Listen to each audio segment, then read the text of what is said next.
और यहाँ आपको बताएं कि बड़े केस की बड़ी समाअत अरशद शरीफ केस में वक्त गुजारी का हुकूमती हरबा नाकाम हो गया। सुप्रीम कोर्ट ने हुकूमत की कायम करदा JIT मुस्तरद कर दी, नई तहकीकाती का हुक्म दे दिया। अदालत उज़्मा के लार्जर बेंच के रूबरू अस्कुत नोटिस की समाअत हुई। फैक्ट फाइंडिंग कमेटी की रिपोर्ट अदालत में जमा करा दी गई। अदालत की हिदायत एडिशनल अटॉर्नी जनरल ने रिपोर्ट पढ़कर सुनाई। चीफ जस्टिस ने रिमार्क्स दिए कि तहकीकात माहिरीन का काम है, हमारा नहीं। जो रिपोर्ट जमा हुई है काबिल तारीफ है। अदालत चाहती है कि टीम कत्ल की आज़ादाना तहकीकात करे। जस्टिस उमर अता बंदयाल ने रिमार्क्स दिए कि केस शुरू ही वक़ार और खुर्रम से होता है, ये क्रिमिनल केस का मामला है, इसलिए अदालती कमीशन की ज़रूरत नहीं। JIT में ऐसा अफसर नहीं चाहते जो इनके मातहत हो। अरकान मामला फ़हम और दूसरे मुल्क से शवाहिद इकट्ठे करने के माहिर हों। वज़ारत ख़ारजा सबूत इकट्ठे करने में दोस्त ममालिक और आलमी इदारों से मदद ले। एडिशनल अटॉर्नी जनरल ने अदालत को 9 रुकनी JIT की तश्कील की यकीन दहानी करा दी।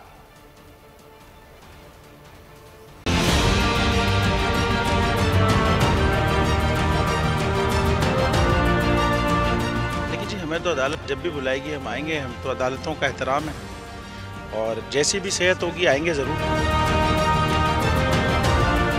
और हमारी जान को ख़तरा है, लेकिन इस मुल्क में आपको ये साबित करने के लिए कि आपकी जान को ख़तरा है, आपको जान देनी होगी। जैसे अरशद शरीफ शहीद साहब ने दी, उसके बगैर तो चारा नहीं होता। लेकिन इस दफ़ा कौम जाग चुकी है, ये एक है बात। अगर देखें तो अगर पूरी कौम जाग गई है।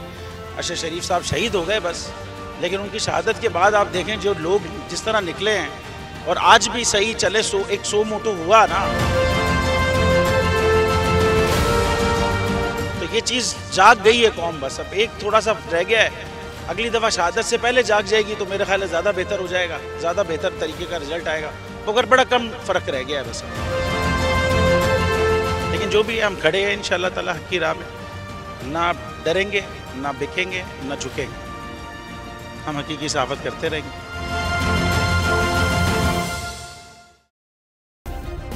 सब्सक्राइब करें और बेल दबाएं ताकि कोई खबर रह न जाए।